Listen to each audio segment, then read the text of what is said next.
All right, so I have our assessment results here. So as per the measurements we did, your BMI is 28.4, which is an overweight BMI. And your waist circumference at 101 centimeters does add an increased health risk to that because you see a body fat that is carried in your torso area carries a greater health risk than body fat carried on your limbs.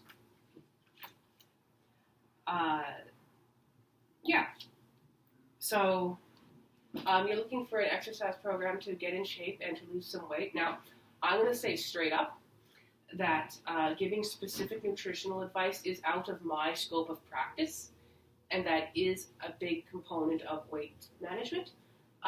So I can go over some more general stuff with you in the Canada Food Guide, and I can also refer you to some nutritionists and other resources that I have very great faith in and that I really like that can help you with the finer points of the nutritional strategies.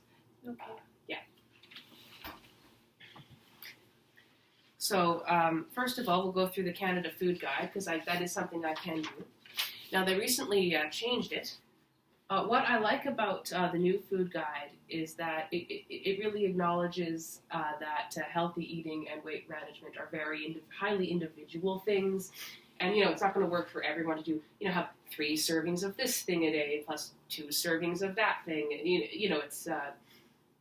It's much more individual than that. So this gives you a good ballpark of what a healthy, balanced diet looks like in a general sense. You can see it suggests that about half what you eat is healthy carbs in the forms of vegetables and fruit.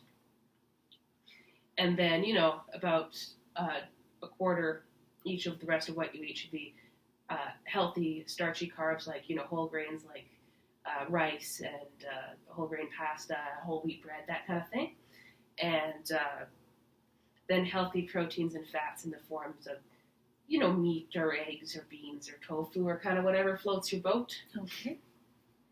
And emphasizes drinking water over drinking, empty calories like soda pop and stuff. So there's no milk or butter or... You can fit those things in. Again, like all things in, like this is a very healthy plate. Like, all things in moderation. And again, I can refer you to a nutritionist who can help you discuss the finer points and strategies of, still fitting treats in and stuff. But I'm not allowed to give specific advice in that regard, but I can refer you to people who can. And then they also have some general suggestions. 1, be mindful of your eating habits. Cook more often. Enjoy your food. Eat meals with others. Use food labels. Limit foods high in sodium, sugars, or saturated fat. And beware of marketing. Now, all those things sound very much easier said than done, don't they? Mm. That's because they are. And again... except for the enjoy your food part. Yeah, that's easy. I can do that. Yeah. Well, yes, and it is, and so I'll direct you to some resources that can help you go through, the finer points of the strategies with regards to these things, because it's like, cook more often, be mindful. It's easy to say that.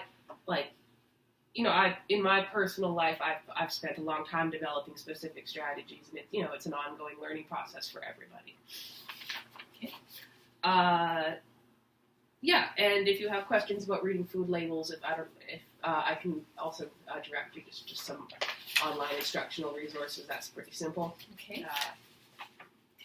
So here's some other tools we're going to go through. This is the CSEP path, Barriers to Physical Activity. Because you mentioned in the past having trouble sticking to a routine. Mm-hmm. So what this is this kind of like a thought tool that will help you to identify the biggest barriers, and then we can work on addressing them. For instance, what you do here is here's a list of commonly cited barriers to physical activity. So you indicate the level of importance to your situation on a scale of 1 to 10 by circling the most relevant number. So, first one, previous negative experiences with physical activity. Okay. Or, and then lack of time would be the second, how much of a factor that might be. Yeah, and I'll give you this to take home, and you can finish it on your own time. Okay. Now this one is kind of more fun. It's the inventory of lifestyle needs and physical activity preferences. So what this does is you review and consider which of the lifestyle needs listed below are important to you. Once you have done so, list the 3 that are most important to you and the kinds of physical activities that would most likely satisfy those needs. And you use the activity list below to guide you or add your own ideas. So you're going to check off the ones that sound like the best things that could be added to your life, like liking the people you're with, feeling confident, having fun and enjoying yourself, release frustration, enjoy the outdoors, etc. Okay. And then once you've checked off the ones that seem like the most beneficial to you, you can look through these potential physical activities and think, okay, well, which one of these might be helpful? So if releasing frustration was one, maybe fencing or martial arts would be a good one. If enjoying the outdoors was a big one, hiking, gardening, and so on. Okay. Yeah. That sounds good. I can do that. All right. And that is that. Thank you for meeting with me today.